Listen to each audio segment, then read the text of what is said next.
We now know why fiber-rich foods can have such a powerful effect on our weight. The evidence for the role of fiber in weight control started with so-called ecological studies. These involve comparing population averages. And researchers noted that populations with extraordinary fiber intakes tend to have negligible obesity rates. For example, the average Pima Indian in Mexico, eating their traditional high fiber diet centered around the three sisters corn, beans, and squash, is normal weight. But the average Pima on U.S. reservations has obesity. The problem with dealing with population averages is that we don't know if the individuals eating the higher fiber diets are themselves necessarily the ones protected from obesity.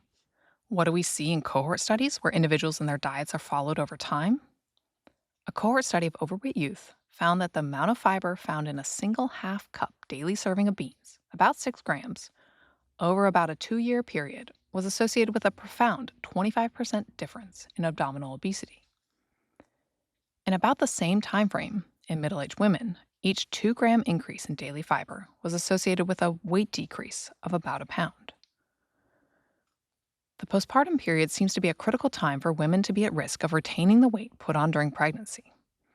A study of hundreds of new moms followed for the first 5 months found that inadequate fiber intake appeared to increase obesity risk by 24%. And it's not just women.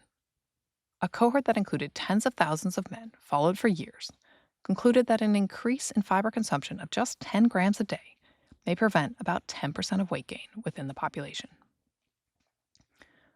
Overall, the evidence from these kinds of observational studies is strong that increasing consumption of dietary fiber with fruits, vegetables, whole grains, and legumes across the life cycle is a critical step in stemming the epidemic of obesity.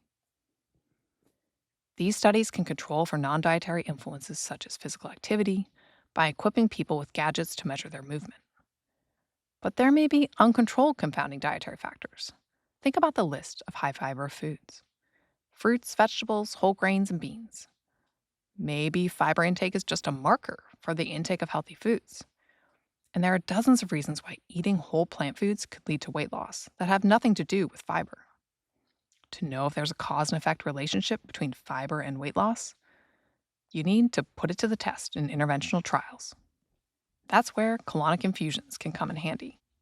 In a randomized, double-blind, placebo-controlled crossover study, researchers showed that people's metabolism can be boosted within 30 minutes of an infusion into their rectums of short-chain fatty acids, the molecules our gut bacteria make when we feed them fiber. The study used the amounts we'd expect to create ourselves just from eating a high-fiber diet. Not only did the study participants get an increase in their resting metabolic rate, the amount of calories burned just by existing, but specifically their fat oxidation shot up as well, increasing the amount of fat they were burning by more than 25%. This translates to about an extra third of a pat of butter's worth of fat burned off their body within 2 hours of the infusion. Colonic catheters aside, we can get short-chain fatty acids directly and get the same little bump in resting metabolic rate and whole body fat breakdown, in addition to a decrease in appetite. So again, fiber may work on both sides of the energy balance equation. But does that decreased appetite actually translate into eating less? We'll find out next.